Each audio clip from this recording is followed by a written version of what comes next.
চীন ও যুক্তরাষ্ট্র এই দুই বৃহৎ অর্থনৈতিক পরাশক্তি দেশ দুটি আবারও মুখোমুখি। পাল্টাপাল্টি শুল্কে কাঁপছে বিশ্ববাজার। কারা ক্ষতিগ্রস্ত হবে, আমাদের মতো সাধারণ মানুষ কতটা প্রভাবিত হব, জানুন আজকের ভিডিওতে বিস্তারিত। 2025 সালে এপ্রিলে বিশ্ব বাণিজ্য আবারও উত্তপ্ত হয়ে উঠেছে চীন যুক্তরাষ্ট্রের সম্পর্ক। শুরু হয়েছে নতুন এক শুল্ক যুদ্ধ। প্রথমে শুরু করে যুক্তরাষ্ট্র। তারা ঘোষণা করে চীনের পণ্যের উপর 104% পর্যন্ত শুল্ক আরোপ করা হবে। এই শুল্ক কার্যকর হবে 9 এপ্রিল 2025 থেকে। টার্গেট করা হয়েছে চীনের ইলেকট্রনিক গাড়ি, ব্যাটারি, চিপস, সৌর প্যানেল সব উচ্চ প্রযুক্তি পণ্যগুলোকে। এর পাশাপাশি যুক্তরাষ্ট্র আরও জানায়, তারা প্রায় সব ধরনের আমদানিকৃত পণ্যের উপর 10% সর্বজনীন শুল্ক আরোপ করেছে, যার প্রভাব পড়বে বহু দেশের উপরে। চীনও চুপ করে থাকেনি এদিকে। চীনের পক্ষ থেকে পাল্টা ঘোষণা আসে।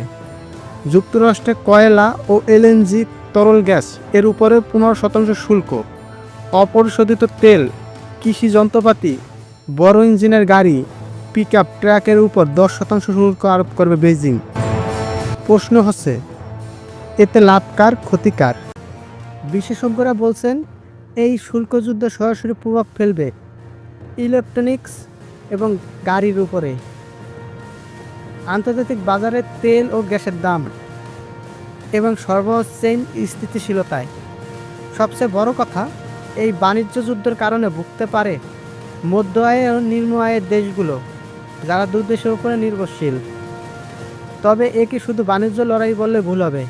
এই যুদ্ধ আসলে প্রযুক্তি নিয়ন্ত্রণ ও ভূ রাজনৈতিক আধিপত্য প্রতিষ্ঠার কৌশল।